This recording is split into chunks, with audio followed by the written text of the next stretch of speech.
श्री गणेशाय नमः। नमस्कार दोस्तों, स्वागत है आपका अपने चैनल हिंदू पर टीवी पर। दोस्तों, हिंदू कैलेंडर का पहला महीना यानी चैत्र महीना समाप्त हो गया है और अब वैशाख माह शुरू हो गया है। वैशाख माह भगवान विष्णु जी को बहुत प्रिय होता है। इस महीने में पीपल सींचने का, वैशाख स्नान करने का, अन्न दान करने का और जल दान करने का अपना ही विशेष महत्व है। आज से हम वैशाख महात्म्य को शुरू कर रहे हैं और रोज हमारे चैनल पर वैशाख महात्म्य डलते रहेंगे। आशा है कि आप हर रोज हमारे चैनल के साथ जुड़े रहेंगे। वीडियो को शुरू करने से पहले वीडियो को लाइक करें और चैनल को सब्सक्राइब करें। वैशाख महात्म्य का पहला अध्याय। मनुष्य में श्रेष्ठ नर और नारायण को नमस्कार कर और देवी सरस्वती तथा व्यास जी को नमस्कार कर उनकी जय बोलता हूँ। सूत जी बोले, परमेष्टि ब्रह्मा के पुत्र नारद जी से राजा अम्बरीश ने पवित्र वैशाख मास का महात्म्य पूछा।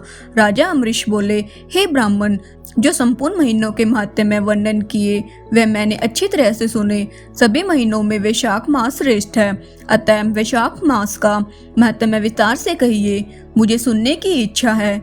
यह मास विष्णु भगवान को प्यारा क्यों है और इनमें कौन कौन से धर्म कार्य उनको क्यों प्रिय है? क्या दान करना चाहिए, उसका क्या फल होता है? ये सब कार्य किस देवता को प्रसन्न करने के लिए करने चाहिए? इस मास में करने योग्य काम क्या है? कौन से कार्य भगवान विष्णु को प्रिय है? इसमें क्या दान किस लिए किए जाते हैं? इसका फल और उद्देश्य क्या है? इस मास में किन किन वस्तुओं से भगवान की पूजा करनी चाहिए? हे नारद, ये सब मुझे विस्तार से सुनाइए, मैं श्रद्धा से सुनूंगा। नारद जी बोले, हे राजन, सभी महीनों का महात्म्य पहले विष्णु जी ने लक्ष्मी जी से किया था, जो मुझसे ब्रह्मा जी ने कहा। सब महीनों में कार्तिक माघ और वैशाख मास श्रेष्ठ है। इन तीनों में भी वैशाख मास सबसे श्रेष्ठ माना गया है। यह महीना माता के समान सब जीवों को अभिष्ट फल देने वाला है। इस महीने में दान, यज्ञ, व्रत और स्नान करने से सब पापों का नाश हो जाता है। यह महीना धर्म, कर्म, यज्ञ और तप का सार है।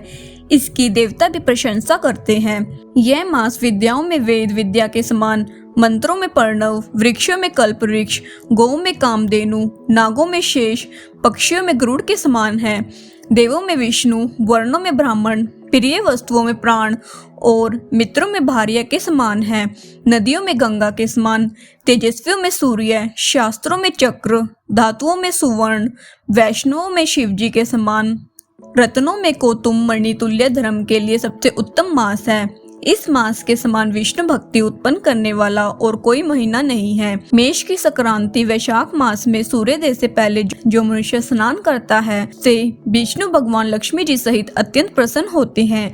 जैसे अन्न से सब प्राणी प्रसन्न होते हैं, वैसे ही वैशाख स्नान से निसंदेह विष्णु भगवान प्रसन्न होते हैं। वैशाख स्नान करने से मनुष्य और जो उनका अनुमोदन करता है वह भी सभी पापों से छूटकर विष्णु लोक जाता है। मेष राशि के सूर्य में प्रातःकाल एक बार भी स्नान कर जो मनुष्य आहिक करता है वह मां पापों से छूटकर विष्णु लोक पाता है। वैशाख मास में स्नान करने के लिए जो मनुष्य एक भी पग चलता है उसे 10,000 अश्वमेध यज्ञ करने का फल मिलता है। इसमें कोई भी संदेह नहीं है। या एकाग्रचित हो जो ऐसा भी संकल्प करता है उसे भी निसंदेह 100 यज्ञ का पुण्य मिलता है। वैशाख स्नान के लिए धनुष बराबर भी जो मनुष्य चलता है वह संसार के बंधनों से छूट बैकुंठ धाम को जाता है। ब्रह्मांड भर में जितने तीर्थ हैं, हे राजेंद्र, वे सब नगर बाहर के थोड़े से भी जल में रहते हैं।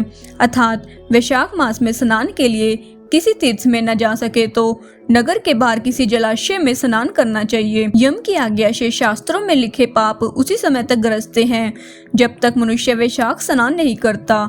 हे राजन, विष्णु भगवान की आज्ञा से वैशाख मास में इस आदि के अधिष्ठाता देवता सूर्योदय से 6 घड़ी तक जल के बाहर मनुष्य के हित के लिए ठहरते हैं। हे राजेंद्र, उस समय तक भी जो लोग स्नान के लिए नहीं आते वे उनको दारुण शाप दे अपने स्थान को चले जाते हैं।